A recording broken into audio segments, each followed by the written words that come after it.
A long time ago there was a little boy named Thomas Edison. He wasn't like other kids. His mind was always buzzing with curiosity, like a busy bee in a field of flowers. He looked at the world around him and saw not just things, but mysteries waiting to be solved. Why do birds fly? How does a train move on tracks? He asked questions all day long. Some people thought he asked too many questions. His teachers had trouble keeping up with his endless stream of wonder. But Thomas couldn't stop his mind from exploring every little detail he saw. His mother understood him best. She saw that his constant questions weren't a problem, but a gift. It was a sign of a brilliant and active mind. When he had to leave regular school, his mother decided to teach him at home. This was a wonderful change for Thomas. He could learn at his own pace and dive deep into subjects that truly fascinated him. He read every book he could find, especially science books. He filled his notebooks with ideas and drawings, imagining new ways to make things work better and faster. His home became his first laboratory.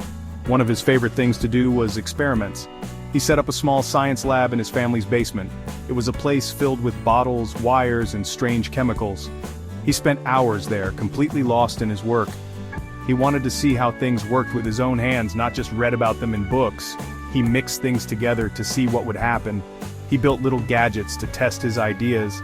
This hands-on approach taught him more than any classroom ever could, and laid the groundwork for his future as a great inventor. This early love for asking questions and doing experiments was the real beginning of his journey. It wasn't just about finding answers, it was about the thrill of the search itself. Every question was a new adventure. Every experiment, whether it worked or failed, was a valuable lesson. This powerful curiosity was the engine that drove him forward. It made him challenge what he knew and dream about what was possible, setting him on a path to one day change the entire world with his ideas. As Thomas got older, his passion for inventing grew stronger and stronger. He moved to a place called Menlo Park, and there he built a big workshop. It wasn't just a building, it was an idea factory. He filled it with the brightest minds he could find, a team of thinkers and makers who shared his dream. Together they worked day and night, powered by excitement and the promise of discovery. The workshop was always buzzing with activity, a constant hum of machines and minds working together to create the future. They weren't just building things, they were building a new way of inventing. One of his biggest dreams was to make a safe and affordable electric light. Back then, people used gas lamps or candles. These were often dangerous, smelly, and didn't give off much light. Thomas imagined a world where everyone could have bright, clean light with the flip of a switch. This was a huge challenge, an idea that many of the smartest people of his time thought was completely impossible. But the word impossible was not something that discouraged Thomas Edison. Instead, it made him want to try even harder to prove them all wrong. So, the hard work began. Thomas and his team started testing different ideas for the light bulb. They needed to find the right material for the filament, that little part inside the bulb that glows. They tried one material, and it burned out almost immediately. They tried another, and it flickered and died. They tested hundreds and hundreds of different things. They tried metals, they tried plant fibers, they even tried a strand of hair from a friend's beard. Each attempt was a new experiment, a new question asked of the world. Failure became a constant companion in the Menlo Park lab. For every small step forward, there seemed to be 100 steps back. Materials broke, wires melted, and ideas hit dead ends. Many people would have given up. They would have seen the growing pile of broken bulbs as a sign to stop. But Thomas saw it differently. He didn't see failure, he saw progress. He famously said that he hadn't failed, he had just found many ways that don't work. This positive attitude was his greatest tool. Thomas Edison believed that every mistake was a teacher in disguise. He didn't get mad or sad when an experiment didn't go as planned. Instead, he would look very carefully at the result. He would look at the burned-out filament under a microscope and ask important questions. Why did it break? Did it get too hot? Was the shape wrong? He and his team would write down everything they saw in detailed notebooks. These books were full of drawings, notes, and data from every try, creating a library of lessons learned from their many attempts.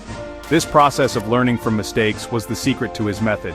It was a slow, patient cycle of trying, failing, observing, and then trying again with a new idea. It was like climbing a very tall mountain, one step at a time.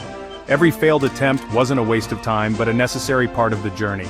It ruled out one possibility and brought everyone closer to the one that would finally work. This careful and step-by-step approach showed that inventing isn't just a flash of genius. It's hard work, dedication, and the courage to learn from what went wrong. His effort was truly amazing. Thomas didn't believe in a normal workday. He often worked 20 hours a day, taking short naps on a cot in his workshop when he was too tired to stand. His mind was always working on the problem, even when he was resting. He inspired his team with his incredible work ethic. They saw his passion and his refusal to give up, and it motivated them to keep going, even when the work seemed frustrating. He showed them that big achievements require big dedication and a spirit that won't give up. Through this tireless cycle, Thomas Edison wasn't just looking for a material, he was building a deep understanding of electricity and how materials work. Every failure added a new piece to the puzzle. He learned about vacuums, about electrical resistance, and about how different materials react to heat and current. His knowledge grew with every experiment. He was becoming the world's leading expert on the very problem he was trying to solve, all because he was willing to fail thousands of times and learn a valuable lesson from every spark. Finally, after more than a year of non-stop work and thousands of failed tries, the moment of truth arrived. It was 1879. Thomas and his team decided to try a new material for the filament, a simple piece of carbonized cotton sewing thread. It was a simple material, something no one else had thought of. They carefully placed it inside a glass bulb, taking out all the air to create a vacuum. The team gathered around, their hearts beating with a mix of hope and worry. They had been in this spot many times before, only to face disappointment. Thomas took a deep breath and slowly flipped the switch. A soft, beautiful glow filled the bulb. It didn't flicker. It didn't explode or burn out in a few seconds, it just kept glowing. The light was steady, warm, and magical. The whole room was quiet, with everyone staring in complete amazement. For the first time, they had made a practical, long-lasting electric light. They watched it for hours and it kept shining brightly, a tiny star trapped in a glass prison. That one glowing thread showed all their hard work, sleepless nights, and their refusal to give up. The first successful light bulb burned for over 13 hours straight. This was the breakthrough the world had been waiting for. Edison knew he had done it. He had solved the impossible problem. Soon after, he and his team made the invention even better, finding materials that could last for hundreds of hours. On New Year's Eve, he held a public showing, lighting up his entire Menlo Park lab and the streets around it with his new invention. Huge crowds came by special trains to see this amazing sight, a street bathed in bright, steady electric light.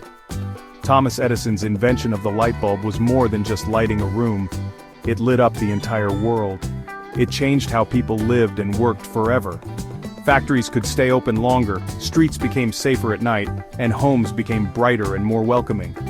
His success wasn't just about an invention, it was a powerful story that showed everyone the true value of being curious, working hard, and never giving up. Thomas Edison proved that with enough effort and a willingness to learn from failure, one person with a bright idea can truly change the world for the better.